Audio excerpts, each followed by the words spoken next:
Hai guys, hidup terlalu singkat jika hanya kita tujukan untuk diri kita sendiri. Selamat datang di Grow with Raffi, tempat berbagi informasi about books and productivity. Anjay. Kali ini aku ingin sharing tentang sebuah insight yang aku dapatkan dari buku kumpulan cerpennya Ahmad Tohari yang berjudul Senyuman Karyamin. Di buku ini aku belajar sebuah insight membantu menyadarkanku tentang pentingnya purpose of life, tujuan dalam hidup. Tak ada manusia yang merasa lebih puas daripada dia yang baru saja berhasil menerangkan arti keberadaan.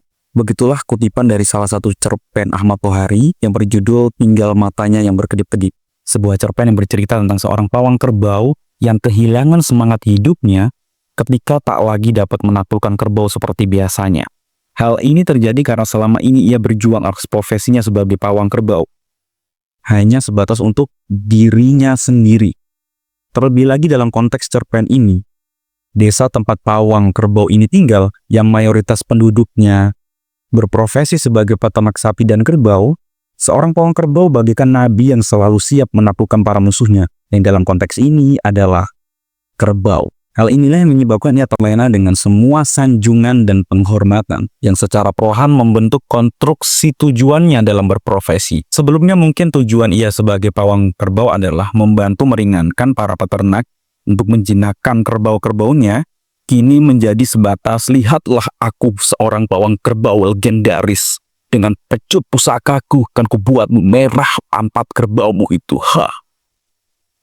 Mau seburuk apapun tujuan si pawang kerbau ini dalam menjalankan profesinya, kita harus sepakat bahwa hal itu tetap bisa membuatnya merasa hidup, sebab selalu dicari dan dibutuhkan.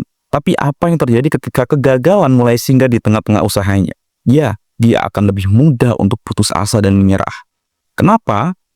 Karena alasannya untuk menjalankan profesinya hanya sebatas untuk dirinya sendiri. Tidak ada makna yang lebih besar daripada itu. Wes yo wes, gagal yo gagal. Berbeda lagi jika ada makna yang lebih besar. Oke, aku gagal, tapi koyoknya aku gak boleh menyerah dulu. Soalnya di belakangku begitu banyak orang yang akan menderita jika aku menyerah hari ini. Satu-satunya cara bertahan hidup di kehidupan yang sangat singkat ini adalah mencari makna yang lebih besar daripada sebatas untuk diri saya sendiri. Setelah membaca cerpen ini dan mengelaborasikannya dengan banyak pengalaman hidupku, aku sadar bahwa hidup itu perlu tujuan. Karena tujuan akan selalu berdiri sampai akhir, menjadi the last man standing ketika sudah tidak ada lagi hal yang dapat kita buat sebagai motivasi. Dan percayalah, hidup terlalu singkat jika hanya kita tujukan untuk diri kita sendiri. Coba pandanganmu alihkan kepada guru-guru yang masih berjuang dengan pendapatan yang sangat kurang itu. Apa alasan mereka tetap berjuang? Dan coba alihkan pandanganmu kepada orang tua yang rela bekerja dari pagi sampai sore.